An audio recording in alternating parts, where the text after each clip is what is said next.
السلام علیکم ورحمۃ اللہ وبرکاتہ۔ میرے پیارے بھائیوں اور بہنوں، آج ہم بات کرنے جا رہے ہیں اس کلمہ کی جس پر پوری اسلام کی نیو رکھی گئی ہے۔ وہ کلمہ جو ہر نبی لے کر آئے، وہ کلمہ جس سے ایمان کی شروعات ہوتی ہے، وہ کلمہ جو قبر کی تنگیوں کو روشن کرتا ہے، وہ ہے لا الہ الا اللہ، مطلب اللہ کے سوا کوئی معبود نہیں۔ لا الہ الا اللہ صرف ایک لفظ نہیں بلکہ انسان اور اللہ کے بیچ کا اقرار ہے۔ رسول اللہ صلی اللہ علیہ وسلم نے فرمایا، لا الہ الا اللہ جنت کی چابی ہے۔ جب کوئی انسان سچے دل سے یہ کہہ دیتا ہے تو اس کے گناہ سمندر کی جھاگ جتنے بھی ہو اللہ تعالیٰ معاف کر دیتے ہیں۔ یہ کلمہ اللہ کی پہچان اور اس کی ایکتا کا اعلان ہے، یعنی نہ کوئی خدا، نہ کوئی مالک، نہ کوئی اختیار، صرف اللہ ہی سب کچھ ہے۔ قرآن میں اللہ فرماتا ہے، جان لو کہ اللہ کے سوا کوئی معبود نہیں۔ ہر آیت میں ایک سندیش چھپا ہے کہ سارا اختیار، سارا نینترن صرف اللہ کے پاس ہے۔ رسول اللہ صلی اللہ علیہ وسلم نے فرمایا، جس نے لا الہ الا اللہ دل سے کہا، اللہ اس پر جہنم حرام کر دے گا۔ ایک اور حدیث میں ہے، سب سے افضل ذکر لا الہ الا اللہ ہے۔ اور آپ صلی اللہ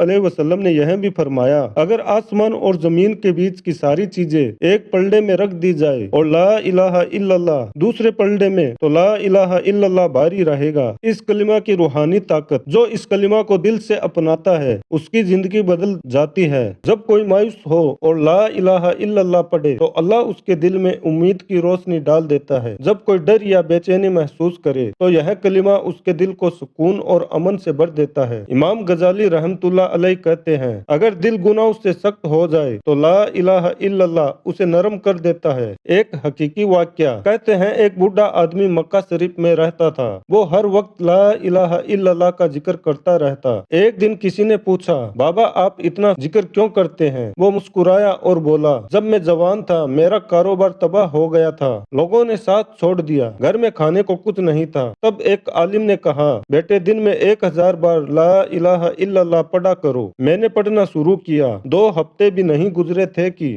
رزق کھل گیا، سکون لوٹ آیا، اور آج تک میری زندگی میں کبھی کمی نہیں آئی۔ اس کلمہ نے مجھے صرف رزق نہیں دیا بلکہ دل کا سکون بھی دیا۔ موت کے وقت کی حقیقت، رسول اللہ صلی اللہ علیہ وسلم نے فرمایا، جس کا آخری کلام لا الہ الا اللہ ہوگا وہ جنت میں داخل ہوگا۔ کئی بزرگوں کے بارے میں آتا ہے کہ موت کے وقت جب انہوں نے یہ کلمہ پڑھا ان کے چہرے سے نور نکل رہا تھا، کیونکہ جو زندگی میں اس کلمہ کو یاد رکھتا ہے اللہ اسے موت کے وقت یاد دلا دیتا ہے۔ لا الہ الا اللہ کا وظیفہ، یہ وظیفہ ہر پریشانی کا علاج ہے۔ نمبر 1، فجر اور مغرب کے بعد 100 بار لا الہ الا اللہ پڑھے۔ نیت کرے، یا اللہ میری مشکلیں آسان کر، میرے دل کو سکون دے۔ نمبر 2، قرض یا تنگی ہو، روز 300 بار لا الہ الا اللہ پڑھے اور دعا کرے، یا رزاق یا وہاب تو ہی میرا مالک ہے۔ نمبر 3، دل میں ڈر یا بے چینی ہو، سونے سے پہلے 33 بار پڑھے، انشاءاللہ نیند میٹھی اور دل سکون میں رہے گا۔ نمبر 4، روزی کی برکت اور رحمت کے لیے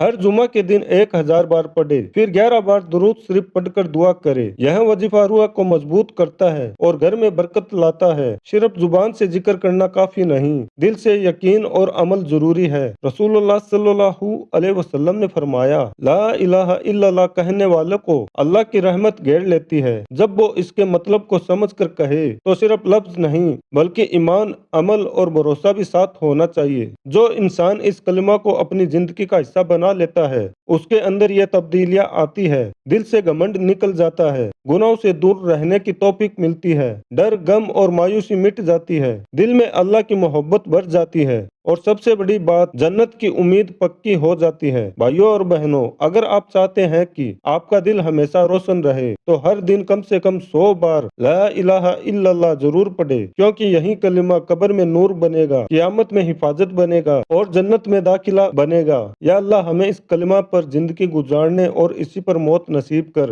ہمارے دلوں کو توحید کی روشنی سے بھر دے، ہماری زندگی سے گناہ مٹا دے اور ہمیں اپنی رحمت سے جنت الفردوس عطا کر۔ آمین۔